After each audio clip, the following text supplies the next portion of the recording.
Hello, beautiful people, amazing people. It's Thomas in New York. This is the true crime stories portion of Thomas in New York, where we talk about true crime stories from places that I would normally not be able to travel to.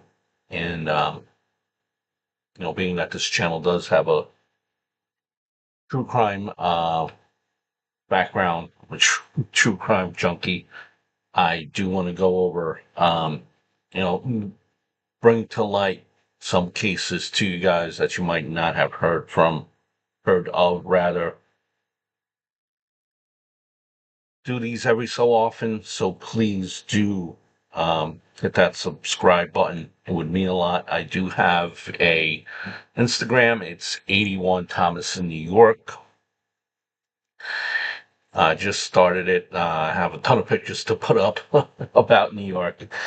And normally on my regular channel, I do famous graves, um, pop culture items, roadside attractions, amusement parks, true crime, New York history type of deal centered in New York City.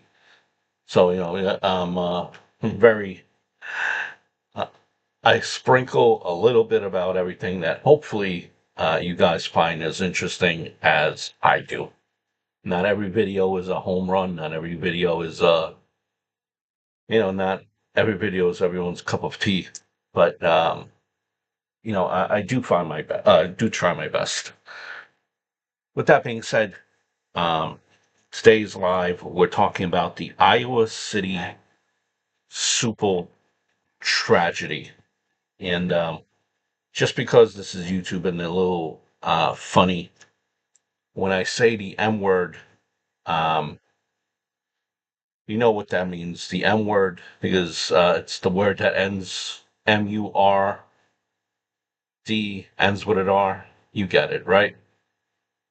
So sometimes YouTube blocks the video or censors it, and puts so just to get that out of the open. If that word comes along, which it probably will in a true crime story, and know what that word means. So this case goes back to Easter Sunday night, March 23rd, 2008. Takes place in Iowa City.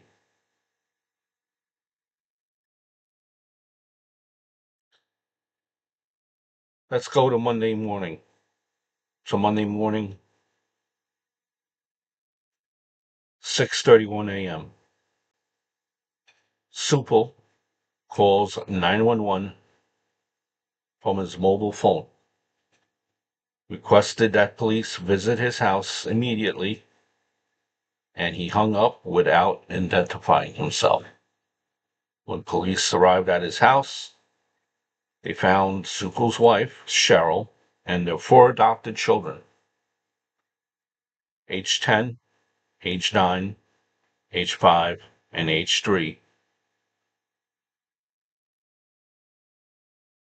perished due to multiple blunt force trauma injuries to their upper torsos and heads. Police recovered the presumed M-word weapon, two baseball bats, at the scene of the crime at 6:36 a.m., 5 minutes after his 911 call. Stephen Supple ended his life by driving the family van into a concrete abutment or wall, Interstate 80 at high speed, causing his vehicle to burst into flames. A whole family is wiped away. The whole family is gone. Let's backtrack in this story. February of 2008, which is 1 month before the M word, Stephen Supple was indicted or indicted by a federal grand jury on charges of embezzlement and money laundering in connection with $559,000 stolen from his former employer, the Hills Bank and Trust Company of Hills, Iowa, where in this location Stephen had served as vice president and controller. Stephen Supple pleaded not guilty, but had indicated to investigators he had in fact diverted the funds to a personal account. At the time of the M word, Supple was out on bond and awaiting a trial that was set to begin in April 2008. Seems to be another tale, another case of a coward.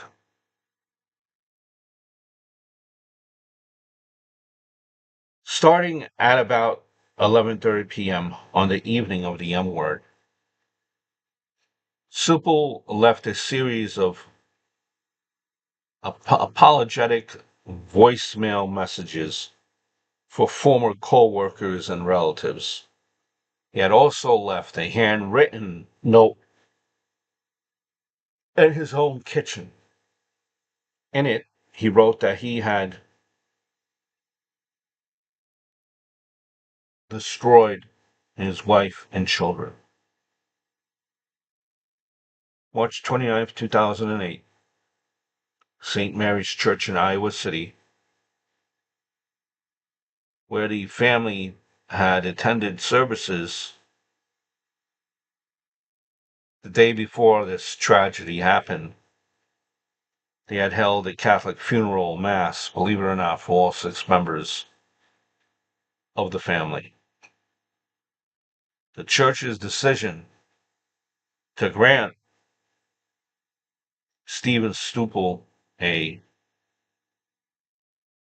individual who's presumed of multiple M words, a Catholic funeral that had generated controversy among Iowa City area Catholics and Catholic scholars.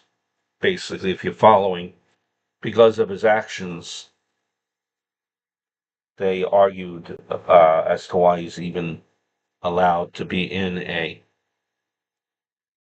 Catholic church, much less receiving a Catholic funeral. The timeline of what happened. Let's go back to the scene that day.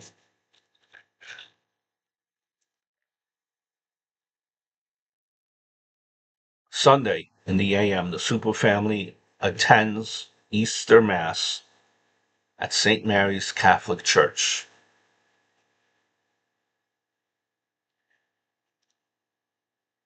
Stephen's and Cheryl's parents, which is Stephen's wife, were at the Mass and later said that they did not notice anything unusual about anyone's behavior. Sunday, 8 p.m., family friend stops by at the Super's home and visits with Stephen. The friend had saw one of the children, but he had noted nothing unusual. Sunday, 11:30. Stephen Stupel leaves a message for his father and brother at the law firm. In the message, he states that his family is in heaven.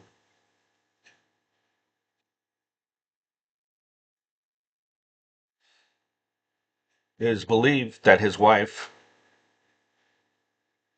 had been was no longer with us now, although the children at this point were probably still, likely still alive. Sunday, 11 p.m. till Monday, about 3:45 a.m. At some point, according to a letter that Stephen wrote, he allegedly gathers his 4 children into the family van, which was parked in the garage, and tries to end their life and himself by carbon monoxide poisoning. When this doesn't work, Stephen ushers the children back into the house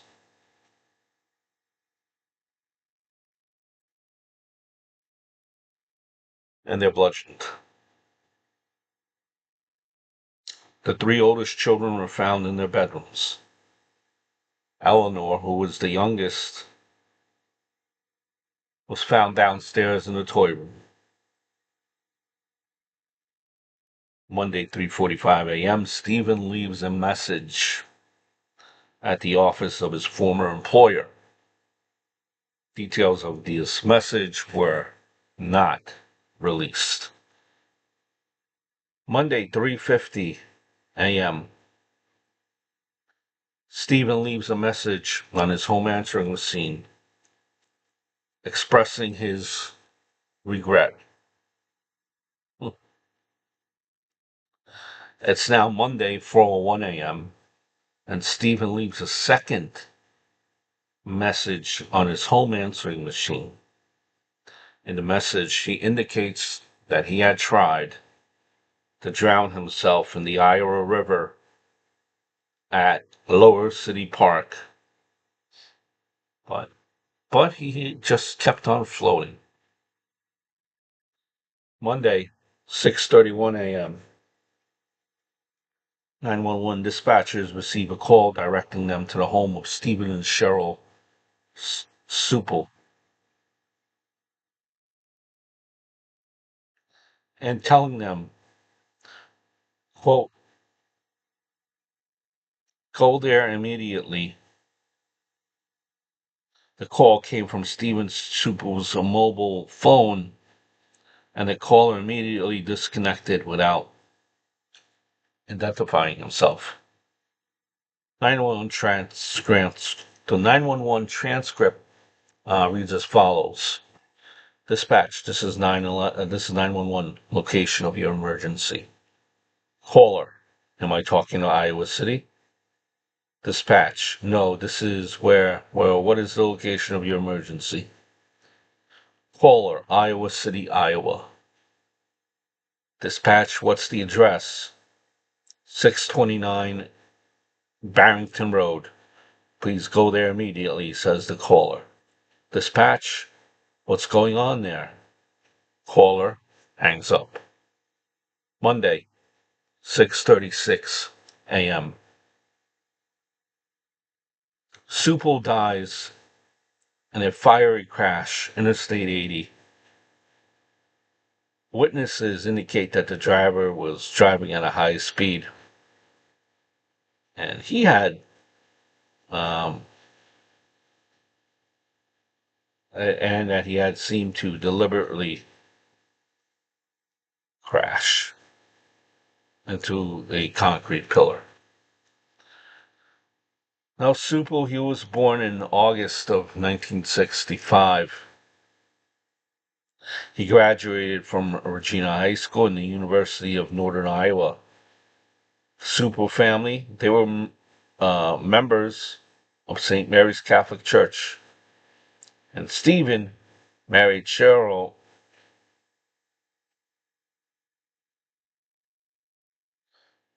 He had married Cheryl there June of 1990. During the marriage, the couple had no biological children, but instead adopted 4 South Korean children: Ethan, Seth, Myra, and Eleanor. The family attended services at St. Mary's every week and had been present at the church's Easter Mass on Sunday, April 3rd, 2008. In the days after, there was some controversy over the inclusion, again, like I mentioned, of Supel in a Catholic funeral for his wife and children. Factoring in were differing accounts of possible mental illness, but also independent of and related to Supel committing family aside. August 2008, Hills Bank and Trust filed court documents demanding payment from Supel's estate for allegedly embezzled funds and for $32,643 in outstanding loans.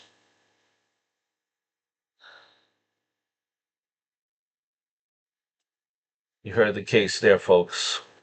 Just a sad case. Rather than, you know, banking crime, rather than just facing facing the music, it seems that this individual, Eric Supel, took the coward way out.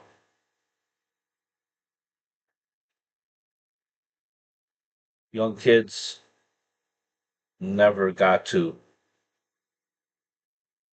live out the rest of their childhood, never got to experience adulthood.